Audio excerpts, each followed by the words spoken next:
قربان جائیں اللہ رب العالمین کی حکمتوں کے کہ پیارے پیغمبر علیہ الصلوۃ والسلام کی زبان اطہر سے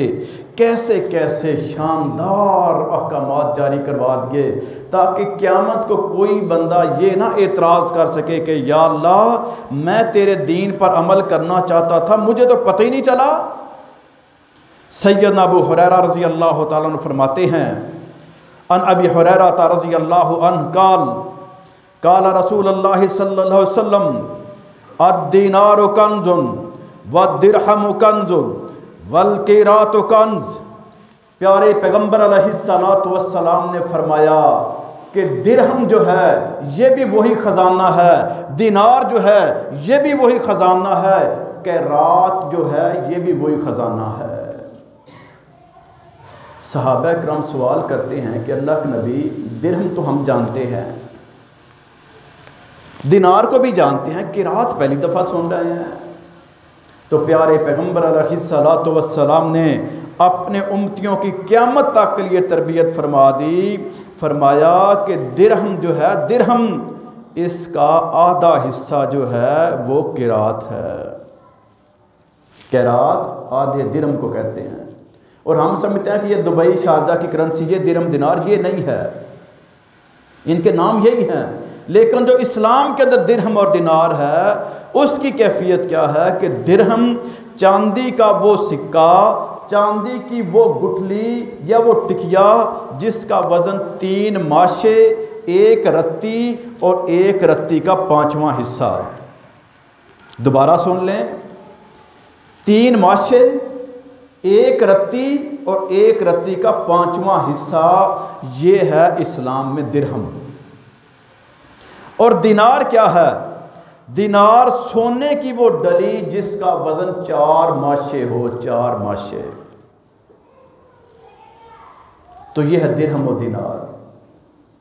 پیارے پیغمبر علیہ الصلوۃ والسلام نے فرمایا یہ ہے وہ خزانہ جو اللہ تعالیٰ نے فرمایا نا قرآن کریم کے اندر کہ یہ اس خزانے والذین یکنزون الذھب والفضہ ولا ينفقونها فی سبیل اللہ فبشرہم بعذاب علیم، جن کے لیے عذاب علیم کا تذکرہ ہے، جس خزانے کی وجہ سے اس خزانے میں یہ شامل ہے۔ صحابہ کرام رضوان علیہم اجمعین نے اس کے بارے میں مزید سوال کر لیا کہ اگر ہر خزانہ ہی وہ عذاب والا ہے تو پھر تو نظام نہیں چلے گا، زندگی کیسے گزاریں گے؟ جب ہر خزانہ ہی ایسا ہو جائے تو زندگی تو نہیں گزار سکتے نا، زندگی کے لیے ضروری ہے۔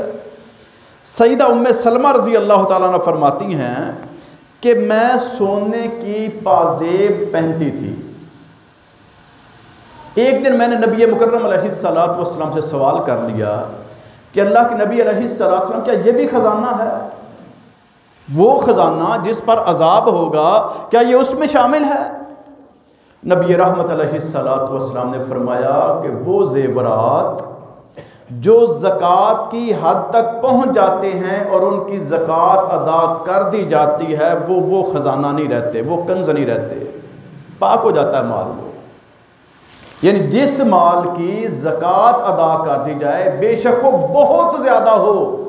یا صرف نصاب تک پہنچنے والا معمولی سا ہو، جب وہ نصاب کو پہنچ گیا اس کی زکوٰۃ ادا کر دی تو یہ مال پاک ہو گیا۔ جانوروں کا علیحدہ نصاب ہے، سونے چاندی اور نقدی کا علیحدہ نصاب ہے، ٹوٹل اماؤنٹ اگر کیلکولیٹ کریں تو 2.5% بنتا ہے جو اس کی قیمت آپ لگائیں گے، اور فصلوں اور باغات کا علیحدہ سلیبس ہے۔ اگر بارانی زمین ہے جہاں پر بارشوں پہ انحصار ہے، بارشیں ہوتی ہیں، ہم بیج وہاں پر بکھیر دیتے ہیں، اللہ تعالیٰ ان کو وہ طاقت دے دیتا ہے، وہاں سے فصل مل جاتی ہے، باغ مل جاتا ہے، جنس مل جاتی ہے، تو اس کا 10واں حصہ جو ہے اس کو کہتے ہیں عشر، وہ 10واں حصہ جو ہے اس کی زکوٰۃ ہوگی فصل کی۔ اور اگر ہم اپنے ٹیوب ویل سے لگاتے ہیں یا نہری پانی لگا کے اس کا معاملہ ادا کرتے ہیں، پھر کھادیں، دوائیاں، یہ سارے اخراجات، تو ان اخراجات اور محنت کی وجہ سے اللہ تعالیٰ نے اس کو ہاف کر دیا، نصف کر دیا۔ اب 10واں من نہیں بلکہ 20واں من ہوگا، 19 من مالک کے اور 20واں من مالک کائنات کا جو اصل مالک ہے۔ اس سے وہ سارا پاک ہو گیا۔ اب ہم دیکھیں کہ ہمارے علاقوں میں کتنی فصلیں ہیں جو ہم پاک کرتے ہیں، کتنی کرنسی ہے جس کو ہم پاک کر لیتے ہیں،